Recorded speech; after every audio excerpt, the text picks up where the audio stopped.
Halo, Assalamualaikum warahmatullahi wabarakatuh. Perkenalkan, nama saya Indriani.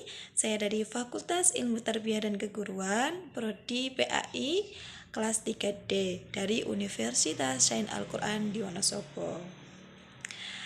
Saya membuat video atau vlog ini guna untuk memenuhi tugas mata kuliah pengembangan lembaga pendidikan Islam yang diampu oleh Bapak Nur Haris MPD.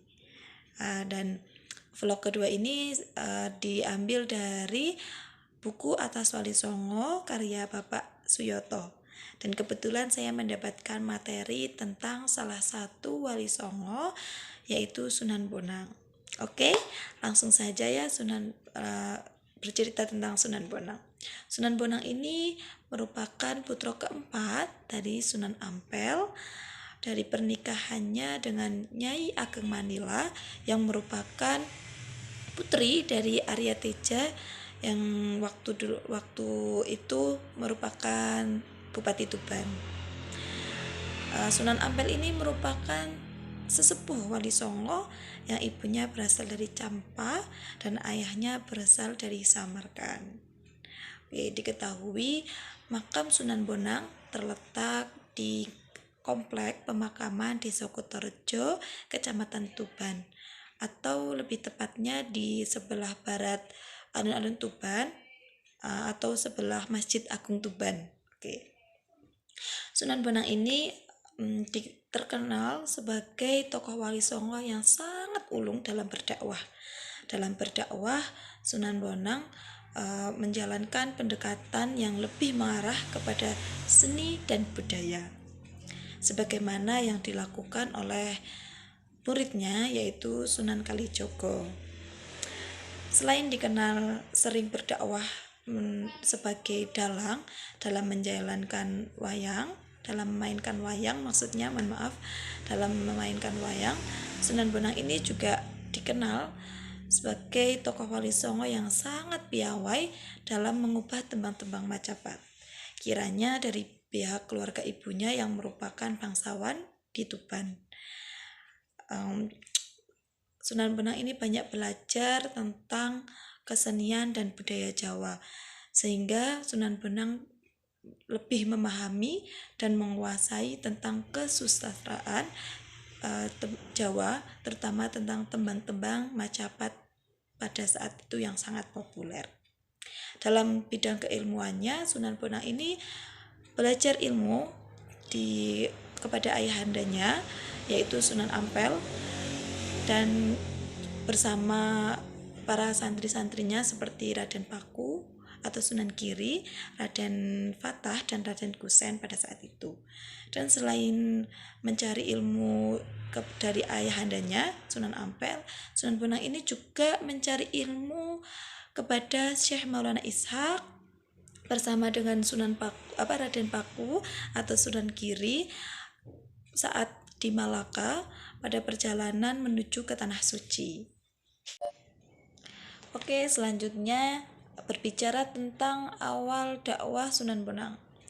Sunan Bonang melakukan awal dakwahnya di daerah Kota Kediri, Jawa Timur, yang pada saat itu merupakan pusat ajaran Bairawat Tantra.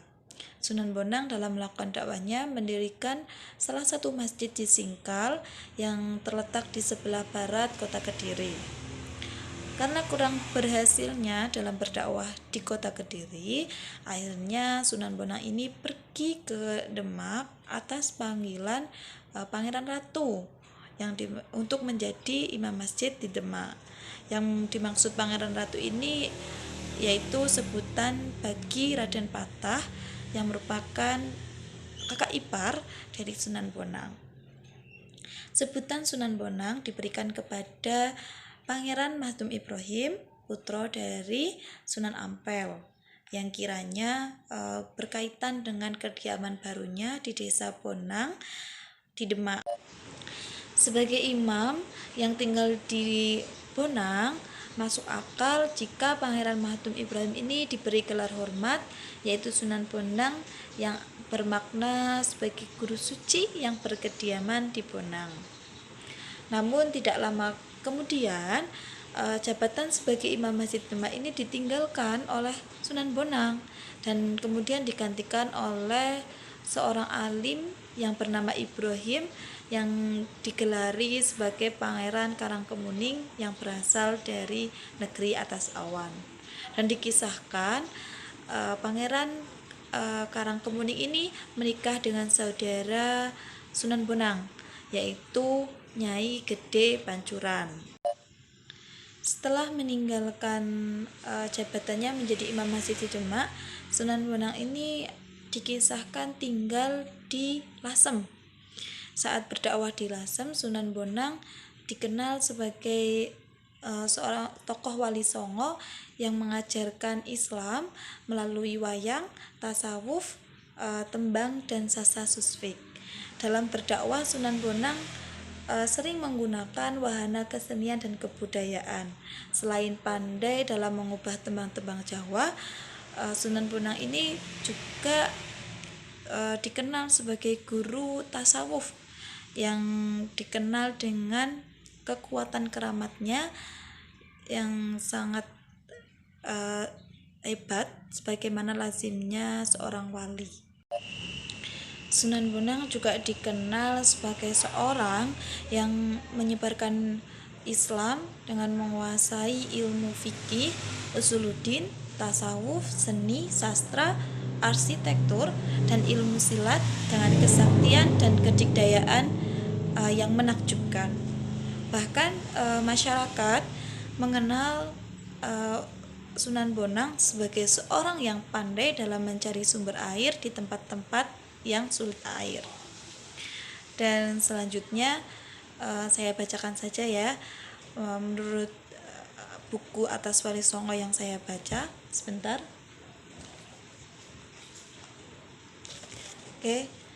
Menurut catatan Sajrah Dalem, Sunan Bonang dikisahkan hidup tidak menikah atau membujang hingga wafatnya.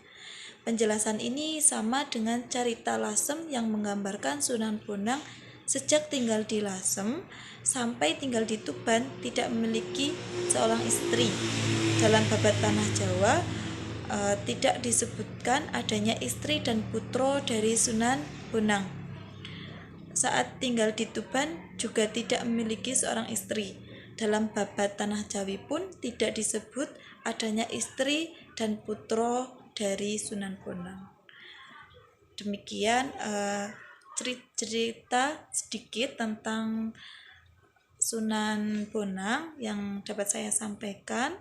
Semoga bermanfaat, dan apabila banyak cerita yang saya sampaikan salah atau kurang tepat, mohon dikritik, boleh meminta saran dan kritiknya, dan boleh dibenarkan melalui komen di YouTube saya. Oke, terima kasih atas perhatiannya dan terima kasih sudah menonton. Saya akhiri. Assalamualaikum warahmatullahi wabarakatuh.